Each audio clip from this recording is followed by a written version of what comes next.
Awesome. Thanks so much to folks for joining us for today's first session of our Career Mythbusters series. So today's topic that we will be talking about is whether or not your major determines your career. So getting started, we're going to go through a couple of virtual communal agreements just to make sure that our time together is productive and all of that. We ask that our participants go ahead and mute your microphone. That'll just make sure that there's no audio issues or feedback or weird sounds or any of that kind of jazz. You can feel free to turn on your closed captioning if you would like. That'll make sure that you catch the text version of everything that's being said. So just in case you missed something, you'll be able to see it on your screen. Our presenters, this is actually not correct, but our presenters are welcome to use either audio or video or just audio, whatever you're comfortable with. Sometimes there's connection issues when you're on video, but if you're comfortable, we would love to have you on screen. Our presenter or our participants, like we said in the beginning, please mute your microphone to avoid audio issues. You can be on camera if you would like to. It's your own personal choice. If you have any questions for our panelists today, please ask them in the chat box so that we can all see them. If they are especially timely, we will work them into the conversation, but if not, we'll save them to the Q&A section at the end. To make everyone aware, we are recording this presentation. We will be using it on our website and our social media channels, so just making everybody aware of that. So with that being said, we will go ahead and jump into learning a little bit about our panelists. So we'll just go in the order of names on the screen. So starting with Robert, we'll talk about where you work and what is your role. So take us away, Robert. Great. Thank you, Lynn. Hello, everyone. My name is Robert Maxson, and I work with a school system that is located in the Metro Denver area, Aurora Public Schools. We have about 55 schools and 40,000 students. And so my job as a talent acquisition and retention coordinator is to help all those schools find great teachers every year. So that's kind of what I do. Okay. And then Kaylee. Yeah, I'll take it away. Awesome. Hi, everyone. My name is Kaylee Ranslet. I'm the manager of talent acquisition with Barton Associates. Barton Associates, we're the 4th largest healthcare staffing agency in the nation. So we focus on placing doctors and dentists into temporary roles all across the nation. So like Robert, I am on our talent acquisition team. So I'm responsible for doing the internal hiring, specifically of our sales department is what I focus on. Allison, if you want to go ahead. Great. And hi, everyone. My name's Allison Smith, and I'm with Untitled Winery, and I am a recruiting manager, and I recruit at different schools in Southern California and, of course, at UNLV as well. And I recruit for our sales position. So we have 2 different sales positions that I recruit for. And if you haven't heard of Untitled Winery before, we are the world's largest family-owned winery as well. So excited to be here today and answer all your questions.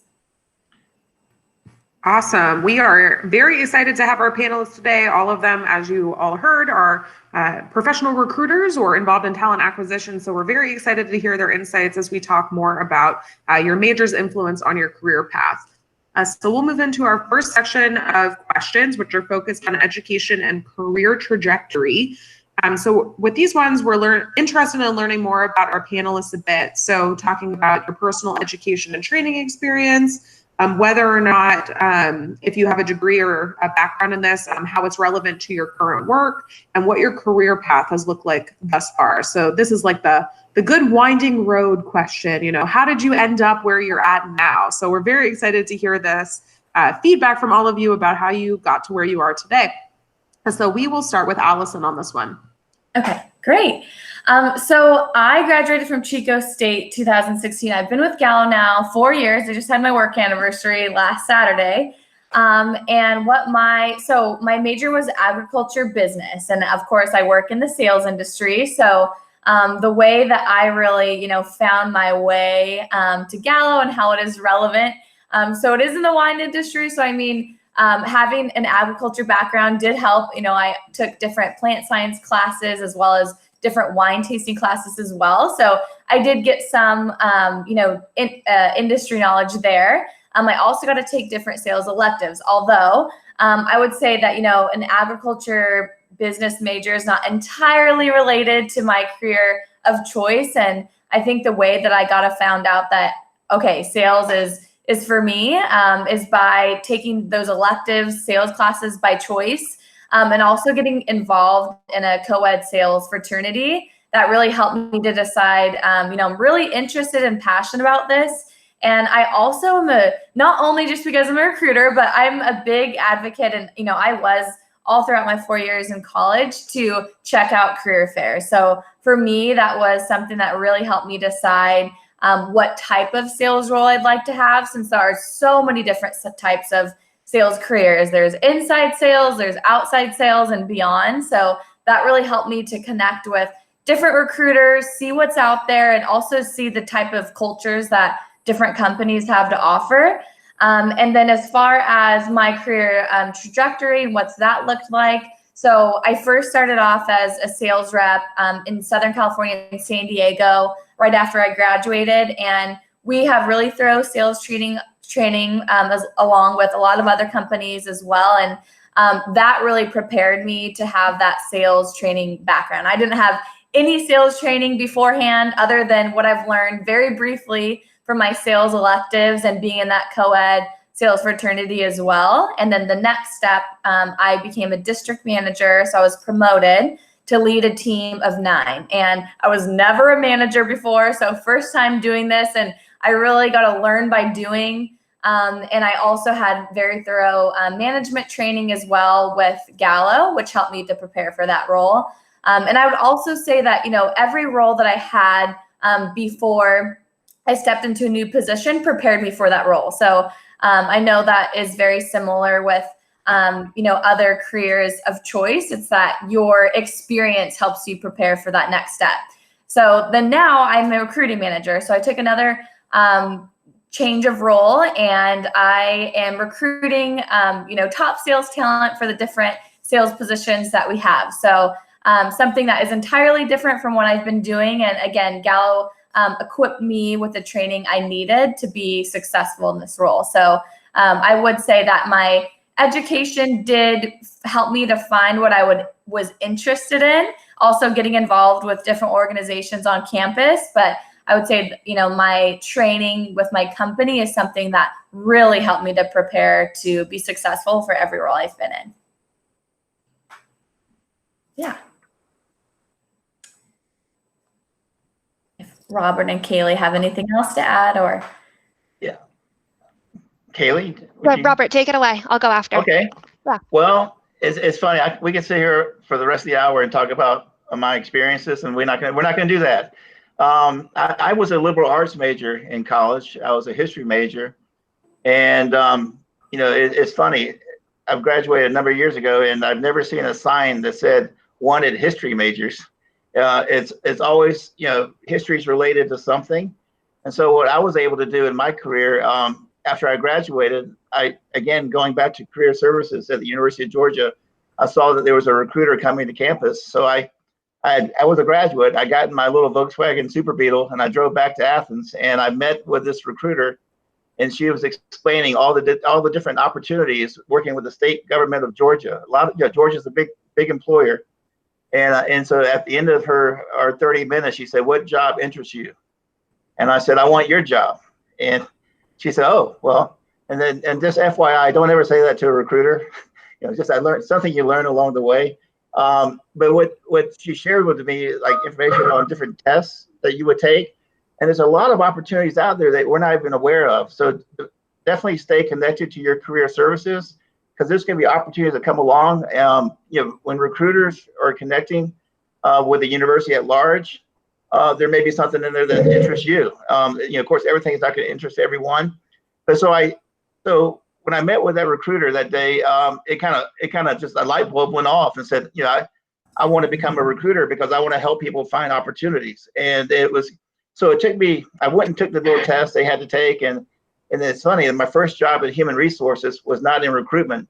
It was in this field called classification and compensation, which I hated. I hated it. But sometimes you take a job that you don't really love to get to a job that you might love. And so I took the compensation job, and I kept getting promoted and promoted. I couldn't understand why I was getting promoted. It was just because other people were leaving because they hated the job too. So I kept getting promoted and promoted. And eventually the recruitment position became available. So I applied for it, interviewed, and got the opportunity. So I know it took a while. Things aren't immediate. So you got to have a little bit of patience.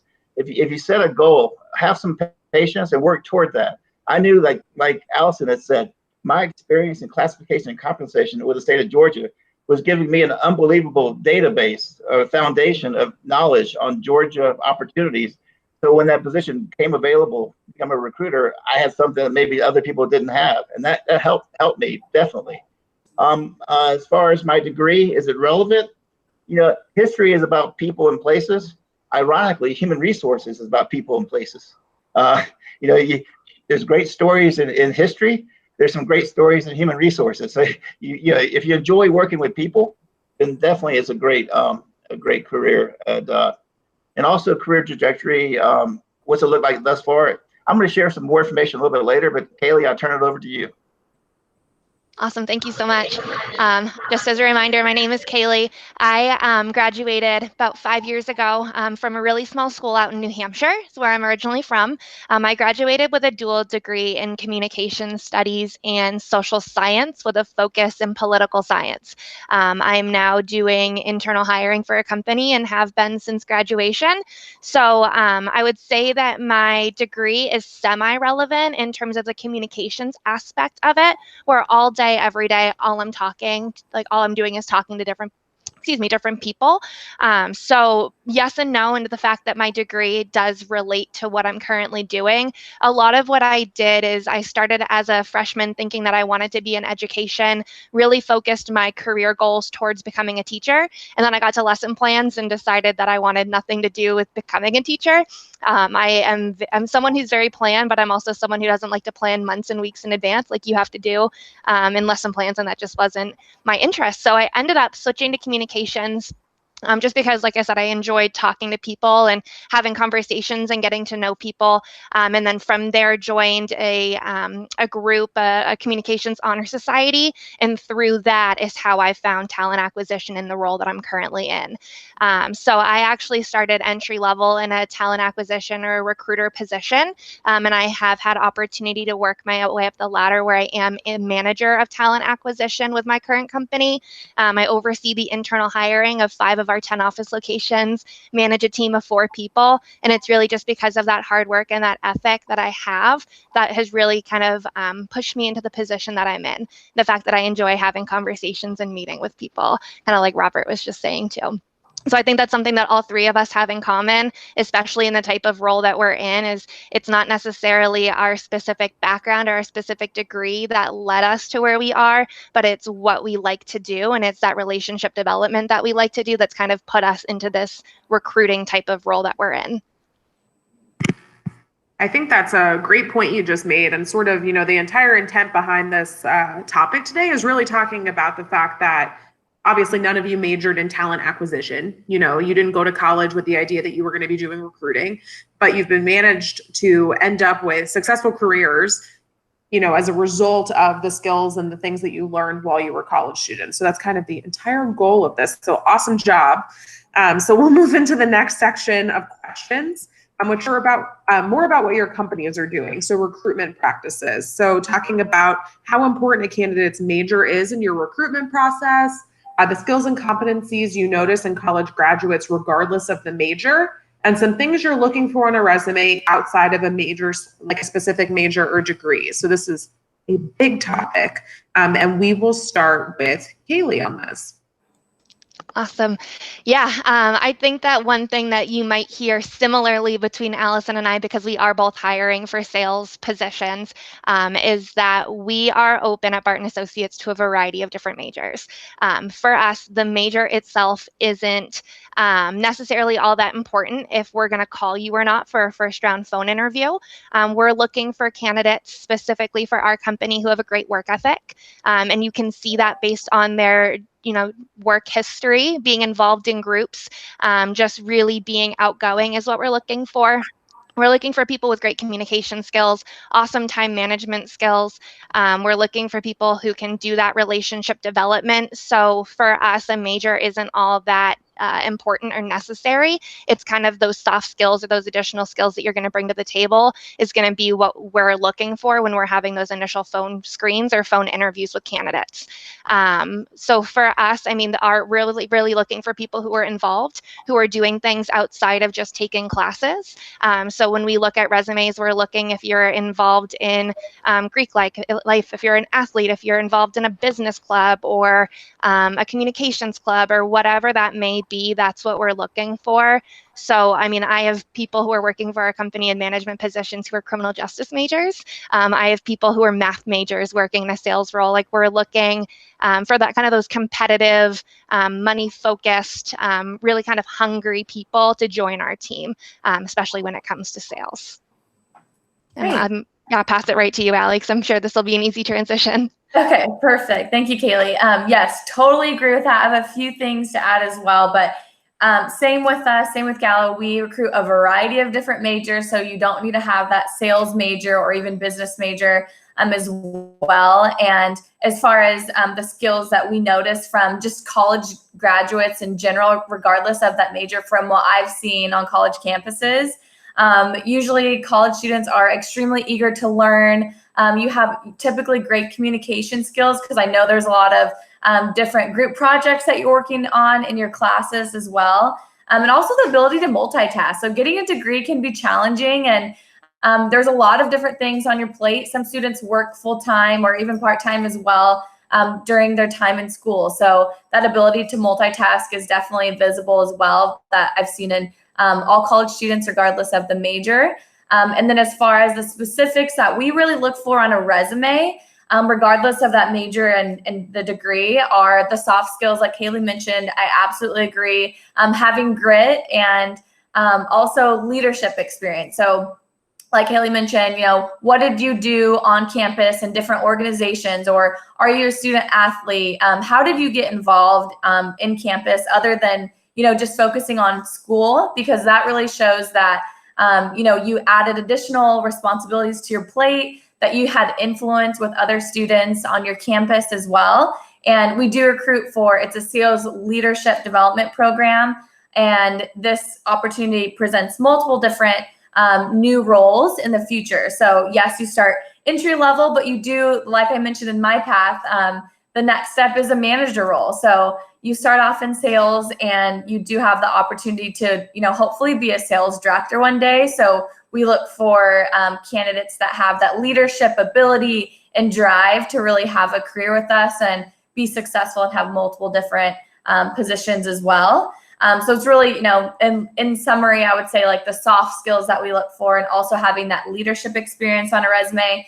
You don't need sales experience, but I would say if you do have it, it is, of course, makes your resume more competitive as well.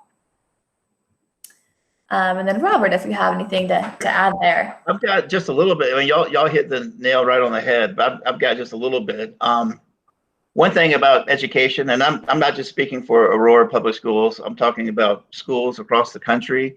Definitely, it helps to have an education major as far as just having your student teaching and graduating and obtaining that first position. But here's a spoiler alert for you, that there aren't enough teachers to go around, people with education majors. So schools have become more flexible. Clark County School District in Nevada, I'm sure, has an alternative certification program. California has multiple programs for alternative certification. So there's all kinds of, in Aurora, in Metro Denver, we have, you know, everywhere. So if you're a non-education major, but maybe sometime, maybe your junior or senior year thought, you know what, I wish I'd majored in education. Guess what? You don't have to major in education to become a teacher. There's certain core subject areas like math, science, that definitely, if you have a major that's math related or science related, it can be a short path into the classroom. And sometimes school systems will look at how many courses you've had in that particular field, or you can take a content assessment test and pass the middle grades math test or the high school science test, and boom, you're eligible for alternative certification. So that is definitely a route. If you're not an education major, there's opportunities out there for sure. And one thing I notice on skills or competencies about, you know, college students, and I like to look at today's universities. So it's like these mega stores where there's just so much, there's so many aisles to go down, and there's so many experiences that you can put into your shopping cart. You can choose what you want to do. When I worked at at Georgia State University, we had like 300 clubs or organizations that a person could join. I got to believe there's some out of 300, there's something that might interest everyone. And so what Kaylee was talking about as far as engaging, more than beyond your academics, engaging with your community, with different organizations, that helps. That gives you so many skill sets beyond the classroom. And like I always tell people, most of what I learned in college wasn't in the classroom. And so it all helps to make you a candidate, a more robust candidate for opportunities. So definitely, you don't want to be that college graduate that their card is so small they're going through the express line at graduation. You want to have those experiences, because that's going to give you stuff to talk about when you go in for interviews. You're going to get these open-ended questions. Tell me about a time when you did this, or tell me about a time when you did that. Well, if you didn't do anything, I don't know what you're going to say. So definitely, the more experiences you have in college, the better prospect you become to any type of employer. And what am I looking for in a resume outside the major? This is kind of old school, but I look at the resume itself, just how it's formatted, how you can tell very quickly how much energy and effort somebody put into the resume. So I see what they call just haphazard resumes. And I see resumes that are very focused. They give a lot of detail. So I would definitely, and that's why we have career services again. Career services provides resources to students that you can definitely utilize, and I encourage people to do that.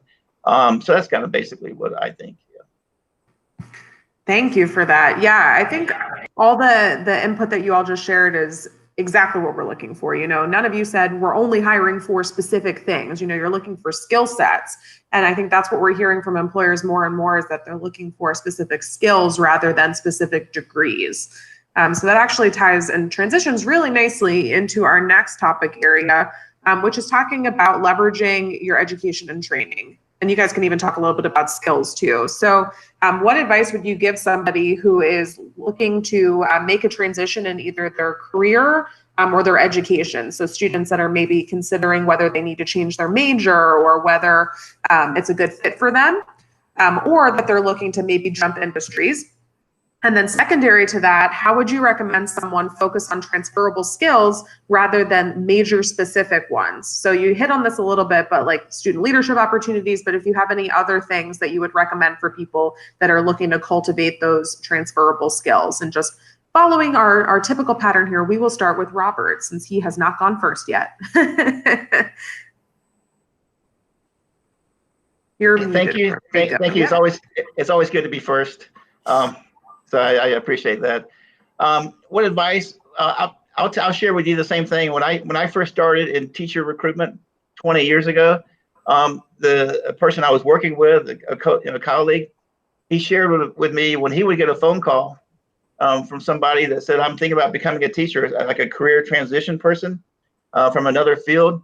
He said the first thing he would tell them was, "Here's what I want you to do: go spend a few hours at the food court at the mall, and then call me back tomorrow and tell me if you still want to be a teacher." And I thought that was kind of funny, but there was a lot of wisdom in what he was saying. Is, and this is 20 years ago when people used to go to the malls, but he would say there's a lot of young people in the summer at the mall, and so there's a lot of young people at schools, right?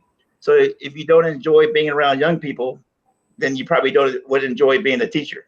So there's a lot, like I said, there's a lot of wisdom in that. So what I would do is learn as much as you can. If you're making a career transition or just trying to decide what you want to do, like when you go to the swimming pool, a lot of times, some people just jump right in. Some people like to sort of get a feel for the temperature of the water. And so I would encourage you to, it's okay to get a temperature of the water. In education, you can substitute teach to see if that's something, and then maybe take the next step after that. I'm sure there's lots of careers, and I encourage people to do informational interviews. If you're thinking about another career, try to connect with somebody, maybe an alumni from the UNLV that's in that career, reach out to them, and I'm sure they would be more than happy to spend 15, 20, 30 minutes talking with you about their career and their field. So I think if you give people a chance, they're usually willing to help you. And so that's one thing, just utilize your network, your UNLV network to make contact with people. And as far as recommending individual focus on transferable skills, let me take a look at that here. Definitely the skill sets that you bring, beyond your education, are what's going to get you the job. Your resume, will list your major and all that, and that's will get you your experiences in college will get you in the door. But after that, it's your personality is huge, in whether or not you get the position that's being offered. They're gonna hire somebody. So might as well be you, is what my theory is. So people, personality, you go into the different skill sets out there and the competencies, and rarely do you see personality listed, but it's a huge factor. People want to hire people that they like, they want to be around for 30, 40 hours. They want to be in meetings with. And so, so definitely, be that person that people want to be with. And so that can help you as far as your career. And who are we going to next? Allison? Great. Yes. Well, thank you so much. Very well said, Robert. I totally agree with everything that you said, and just have a few things to add as well. So number one, I would say choose a major that's versatile. So try to choose something that, number one, you're interested in. And it's okay if you take a class that maybe is a bit boring to you. I will be the first to admit I had a few classes like that I was not entirely engaged in, and maybe weren't, one of my top classes that I enjoyed going to. But hey, you need to check it off your list. You need to make sure that you are taking it in order to get your degree. So it's okay if a few classes here and there aren't your number one interest, but I would say to make sure that your overall degree, try to make it versatile. Try to make it to where you are pursuing something that could help you with multiple different industries if you are to change your mind later down the road. And I would say also that, help when you are deciding a degree that's interesting to you. This is going to help you decide that career choice that's also interesting to you, which will help you ultimately to be more passionate and successful about what you do every day when you're going to work. And then I absolutely agree too that when we think about how transferable skills, how we want to focus on that rather than your specific degree. I absolutely agree with that. Also, most companies, look for those soft skills. So I would say choose a degree that helps to elevate your soft skills as well. So like Robert said, you want to be the full package. So I would say, yes, it's the degree, it's your resume, it's what you've done on campus. We've said it multiple times now, but those organizations that you've been involved with as well, and your personality. So make sure to really, show that in an interview as well. And I think it really helps if you're on the fence, just trying to decide if you may want to choose a different degree, then I absolutely agree that you should do different informational interviews. So reach out to your UNLV alumni network, utilize LinkedIn. Don't be afraid to also reach out to recruiters. On our part, we are ultimately trying to find candidates that are a great fit. So that's part of our job. So don't be afraid to reach out to a recruiter on LinkedIn and ask if you could have a few minutes of their time for an informational interview to hear more about the industry, the company, and what you'd be doing, day to day. I think that's a really smart decision to make before going ahead and changing your degree as well. And then of course, as of right now, if you are a senior or if you are trying to decide which industry you'd like to go into, we are in certain times. So I also would suggest to try to select an industry that you will have job security in as well, more long-term as well, in case, another pandemic happens or something unforeseeable happens in the future. I would say job security is also really important when you're thinking of industry. I was just going to add that the wine business has been around for 5,000 years. Yes, it has. I would say it is very thankful to say that it is. We do have job security right now, since a lot of customers quarantining at home are getting their wine delivered at home. So thankful to say that it's been healthy. Yeah, awesome. And I do just want to add just two more things on top of that. I think Robert kind of was talking about it a little bit, but just do some soul searching, like really find out what you like enjoy to do, like sit down in a quiet room and like really just figure out what you like to do. And then from there, focus on it, like set that goal and work for that goal. And then just in terms of like how to leverage your transferable skills, a lot of that's going to come in the cover letter that you write. So make sure that you work really closely with career services to write a really strong cover letter, especially if you're making a transition to a different industry or into a completely different role. Like the recruiter who's reading your cover letter wants to know why you're doing it and what you're going to bring to the table. So I would do that. And then also just make sure that you do have an updated LinkedIn account. I know as a recruiter, I cross-check resumes with LinkedIn's all day, every day, and I like to see more information on a LinkedIn than I do on a resume, just so I get to know the person more by reviewing that profile. So I definitely would make sure that all of that's up to date and that your LinkedIn matches up with your resume and your cover letter that you're sending over, just to make it a little bit easier for the recruiters to understand and get to know who you are as a person. That is all really good advice. We always appreciate when there's a nice little commercial for us over in career services. So good job there. We do not pay these panelists, disclaimer. But I think everything you guys hit on is really important, that it's sort of a multifaceted effort for folks that are interested in making potentially a pivot, that first you have to spend some time, like you said, sort of developing and making sure that you're headed down a path that makes sense, and then be really robust with that search process, leverage your network and connect with people. We always love the advice to do informational interviews. You know, that's not a super popular technique sometimes, but it's super beneficial. So super good tips shared in that area. So we'll move into our final topic that we have pre-identified today, and then we'll open it up for some questions. So our participants today, if you have any questions you specifically want to ask our panelists, now is an awesome time to start dropping those in the chat box so that I can cue them into them when we finish this topic ahead. So this one about advice. What advice would you give someone who feels like their major isn't right for them? You know, as the three of you majored in something and then maybe it was sort of a good fit, sort of wasn't a good fit. You know, how would you advise somebody that they're just like, this is not a good option for me, but I maybe don't know what I want to do? And then general sort of advice for someone in their job search. So it can be any of the areas we've talked about, or sort of, you know, secret sauce sort of advice that you have.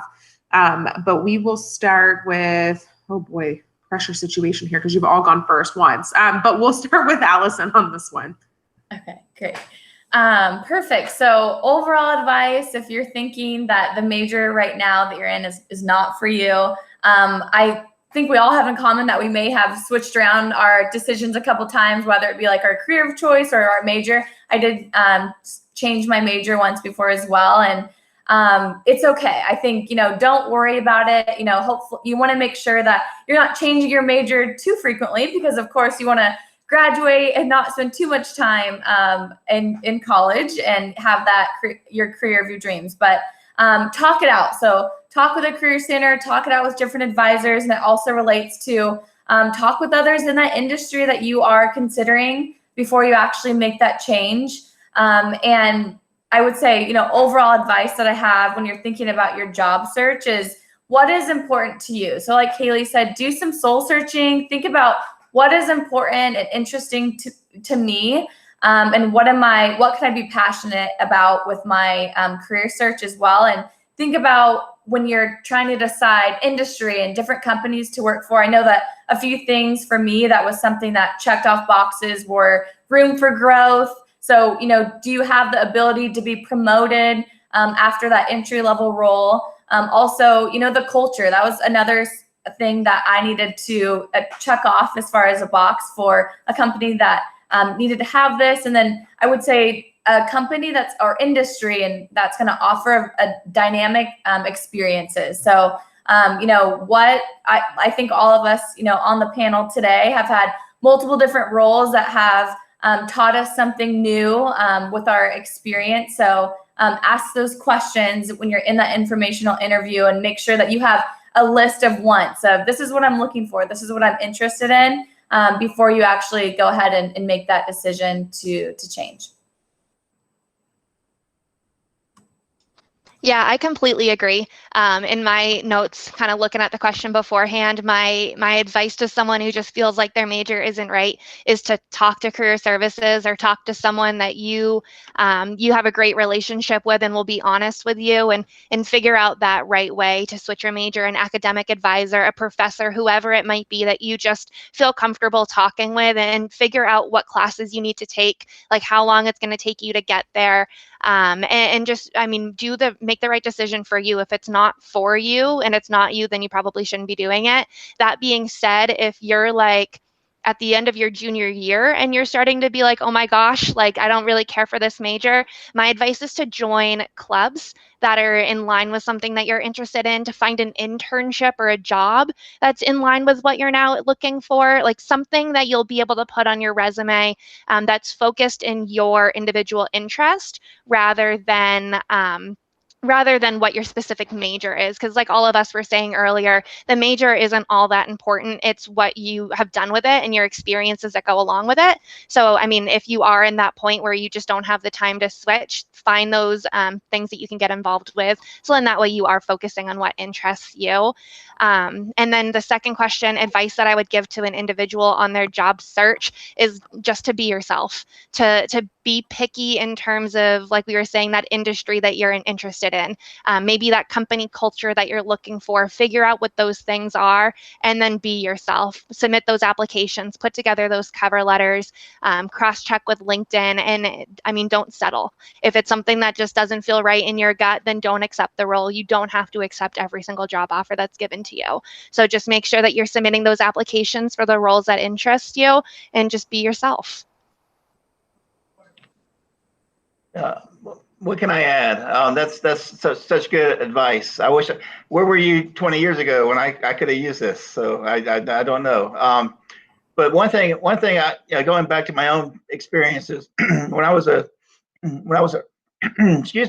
first year, what we used to call a freshman at UGA, I went and met with my academic advisor, and I was trying to, going to decide what my major was going to be. And he said, what was your favorite subject in high school? And I said, social studies. He said, okay, you should major in history. And I left there a history major. And I stayed in there, and college is not easy. College is challenging, regardless of whatever your major is. And so, but I really enjoyed history. And that's I didn't enjoy all the other stuff you had to take, the economics and all that. But I enjoyed the history program. And so I realized later that the genius of what he was telling me was that you should do what you enjoy doing, and let the chips fall where they may. There's going to be opportunities in every field. Like the two panelists did not major in sales or marketing, and but there was opportunities there. So in college, it's important to major in something that you will enjoy in college. And then there are so many professions that have interrelated requirements as far as liberal arts or whatever, as far as ways to get into the profession. So there's going to be there's a website called What Can I Do with This Major that you can go to and just plug in a major, and you can see all the variety of different careers that are possible. So definitely, if you enjoy doing something, regardless of what the career is, you're going to be really good at it, and you're going to get better and better because you enjoy it naturally. One thing that I would also encourage you, just as far as the interview process, is perhaps sales might not be your entry point if you decide to go that route, but lots of sales departments have sales assistants, and so that's a great way to get experience in the industry, so that when a sales position becomes open, just like a teaching position, you can become a paraprofessional. You can get experience in the industry that will prepare you for those professional opportunities. So there's lots of, we used to call it a career ladder, but now it's more like a jungle gym. And you go from one thing to the next thing, And you never know. As long as you keep moving up, you go in different directions. Eventually you'll be on top of the jungle gym. So it's not a straight shot ladder. One thing I would encourage people who go through the interview process and who are fortunate enough to be selected, congratulations to you. But it's also a lot of responsibility being selected, because you have to spend the next year or two showing that they've made the best choice. So there's a lot of, that's where your professionalism and your work ethic, like that Kaylee was mentioning, comes true, because you were hired because you were the best candidate. But then it's on you to show that they made the right choice. And then there's going to be career opportunities along the way. So the interview, the acceptance of the position is just the beginning. So you want to be that person that's going to shoot way above and show that they made a great choice in picking you instead of the other folks.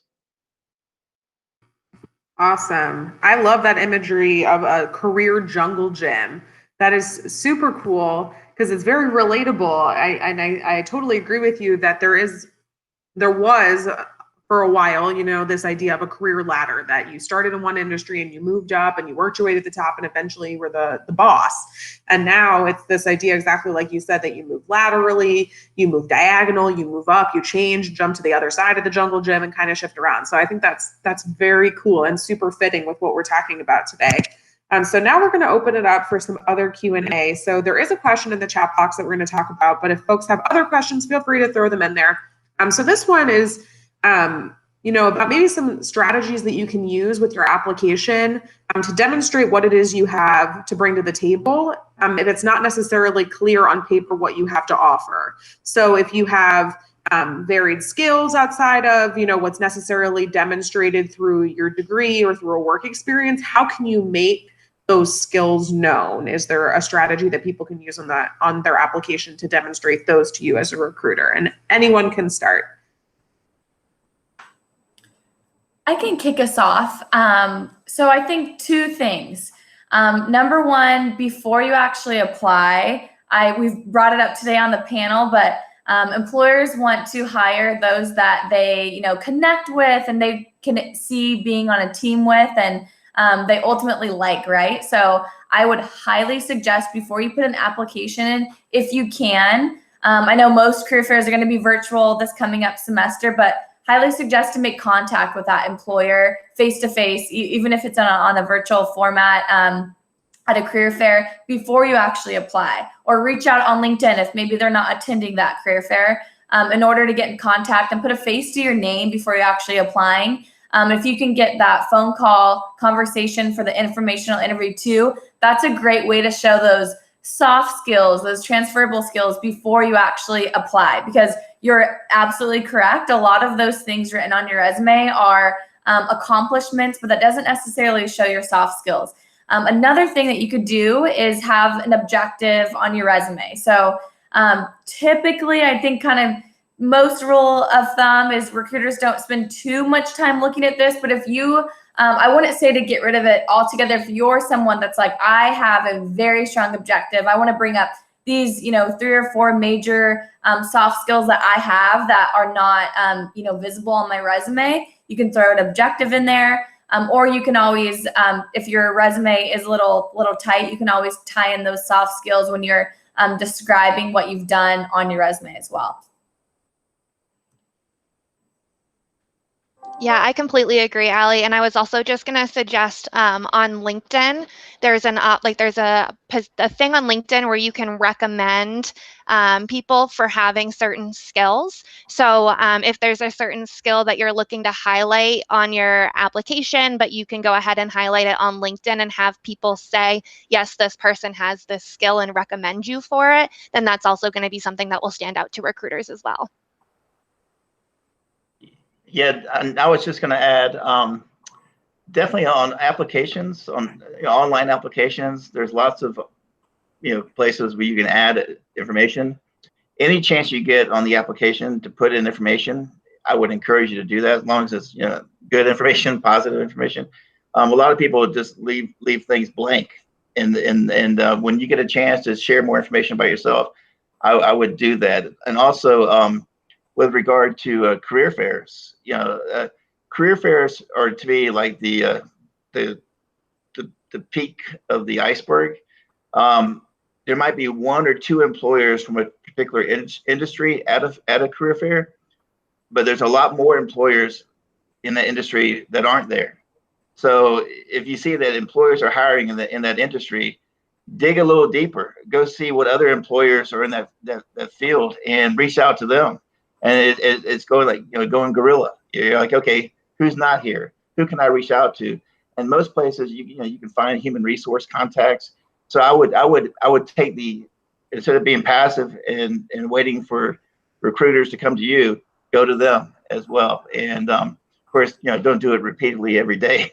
You don't want to show you're too active.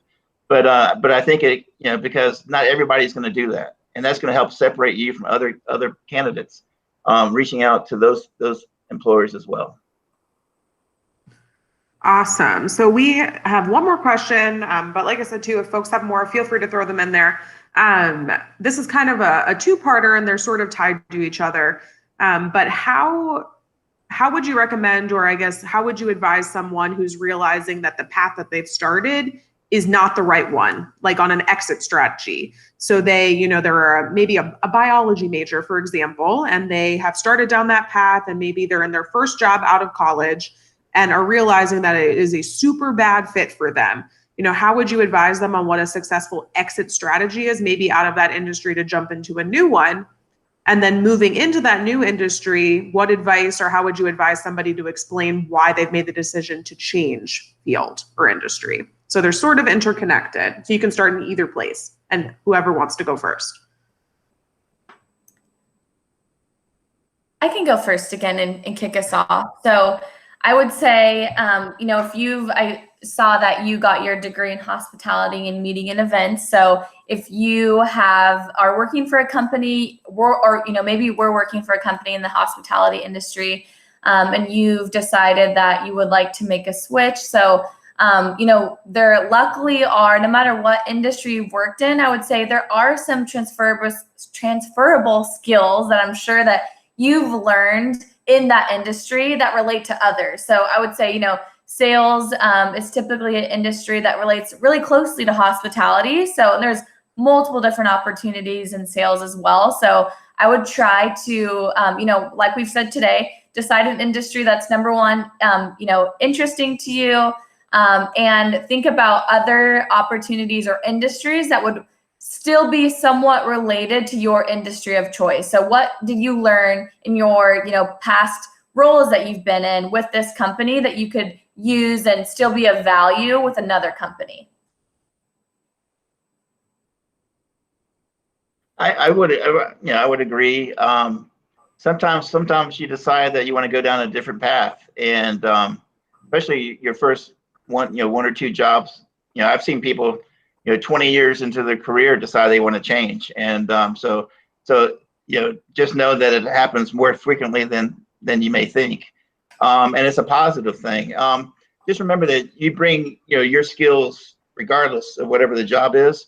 Like Allison was saying, with hospitality, for instance, there's so many jobs that involve working with people, and the attention to detail that you have to have in the hospitality field, and the flexibility that you have to have, the changes that take place.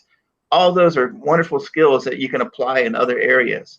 So that's one thing I would do, is just decide where you want to go. And it's funny, in your network, in a hospitality network, you may know people in those other areas, and so you can use those as connections. And that's really what it's all about. Like Kaylee had mentioned LinkedIn before. There's all kinds of points of connectivity that you just need to become aware of, and then just move to the next step. Yeah, absolutely. And I would say, if possible, I wouldn't leave your role until you have another one lined up. For a recruiter side of things, having gaps on resumes is kind of a red flag for us. We want people who are going to stay with their current employer for a long time. So I would start to do that job search until you find that right opportunity for you. And then when you're talking to a recruiter or a hiring manager about why you're leaving, looking, be honest. If it's because you're looking for a new industry, let them know, the industry that I'm in isn't exactly what I want, and this is the right industry for me. Definitely stay positive. You don't want to be, talking poorly about your previous company, but, let them know exactly why you're interested in that specific company and that specific opportunity. Awesome. So I missed it in the chat box, but we hit on these a little bit. There's a couple of questions in here. Do you have any advice for people who majored in an industry or are working in an industry that has been negatively impacted by COVID? So potentially for folks that are in, the hospitality industry, which has been very hard hit over here in Vegas.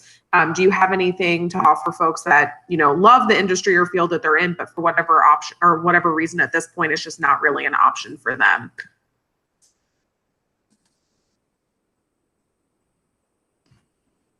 It's a really good question. We've been talking a lot about industries. And so especially when you're doing your job search, looking for industries that are recession proof or pandemic proof is definitely important. I think that we've been talking about it a lot today too. You can take those skills that you have and bring them to a new industry. So, for example, you're talking about meeting and events, Allie. Like you can take that experience and you could potentially find a role in a different industry that you can use your meeting and events experience towards, whether it's now virtual events or virtual panels or things that you're putting together yourself. I also think maybe be patient. I do think that, it's all coming back, especially the hospitality industry. And so if you can find something in the meantime to kind of keep your skills up and running, if you can be patient, I think that would be also really great too. Yes, very well said. I would also, add to that I always say, like, as a district manager, I'd always say control your controllables. And as of right now, it's tough to say, if this, would happen again in the future beyond, within a couple years. So, and how would it affect different industries, right? So I would say that even if you are someone that's really passionate about the industry that you're in, that is it's great to always be passionate about something, but I'm sure that you can compare different industries and think, okay, this is what XYZ is what I like about this specific industry. Can I find that somewhere else in the meantime? Until, and if I might go into this new industry and absolutely love it even more than my, original plan, or, step into that industry, get that experience. And if you'd like to step back into the hospitality industry when it is a little bit more, when there are more opportunities available, then you can definitely do that as well. And you'll have more experiences under your belt as well. And I would just also add that this might be an opportunity to gain more training to prepare for other opportunities, others, because there's still online coursework that you can do to enhance your resume, to enhance if you know what other direction you want to go into. So use this time wisely. Use like I totally agree with Kaylee. Be patient. things are going to bounce back. I've in my professional career of 30 years, I've seen maybe 8 or 9 recessions, and so they bounce back, and like night follows day. This will bounce back also, or maybe I better want to be day follows night. This will bounce back too. So just hang in there and use this time to benefit you. Like Allison was saying, you can't control pandemic stuff, but you can control your development. And so I would use that time like you're doing today on a Thursday afternoon. You're attending a webinar. Kudos to all of you for participating in this, because it just shows that you're on the front end, that you're wanting to gain as much experience and knowledge and information as you can to help guide your career. So that's all I have. Thank you. Great. So we have 2 more. So I'll hit on this one and then we'll loop back to the other one. How do you deal with rejection as you're trying to make this pivot? For folks that are trying and they're putting themselves out there and trying to leverage those skills and get into a new space, like what would you recommend that they're taking from those rejection opportunities, or maybe some strategies that they could use to help convert rejections into successes? Yeah, I can kick us off. That's a great question as well. So, we're all human. We don't like rejection. I think, the two people in the sales call especially don't like rejection being in sales. But I would say that take that rejection and let it, push you forward. What did you learn from those interviews that you participated in, and what are your opportunities? So sit down to really do some self-reflection and think about how you can improve. Set goals for yourself as well. And at the end of the day, it is a mutual fit. So I would say, they might have seen that you weren't, for an example, maybe you weren't as passionate as other candidates were for that position. So at the end of the day, and you could sit there and say, it maybe wasn't my dream job and I wasn't showing as much passion because there's probably better opportunities out there for me. So let that give you some peace of mind as well. It's a mutual fit. I would say, let those opportunities motivate you to really become the master of interviewing as well. And I saw another question in the chat asking if we were ever rejected from employers or opportunities as well before we landed in our careers as of right now. And absolutely. So don't let that, at the end of the day, we're all human. We're not perfect. We're going to get rejected in life, but let it try to motivate you to do better and pursue that dream job of yours. Definitely. And I would just add to that quickly, if you're not getting like phone interviews, even like first round, maybe relook at your cover letter, ask career services to help you, relook at your application, your resume, because maybe there's just something on your cover letter that isn't showing that passion that you have for the company or the position. So definitely take that rejection and use it as a learning experience and talk with other people about how you can become better the next time around.